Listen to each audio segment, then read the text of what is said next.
So, hello everyone. Good morning. Nagluto tayo ginataang munggo. Ang laki ng tanglad natin, oh.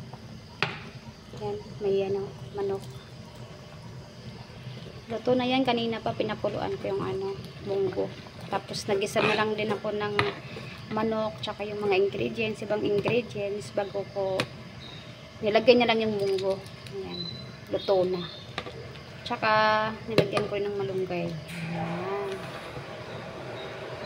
Sarap naman ito. Only rice na naman sila nito.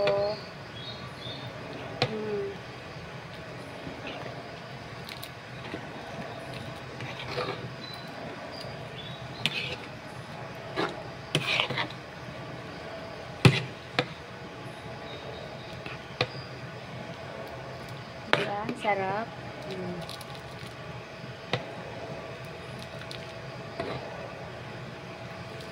Nakakatakam.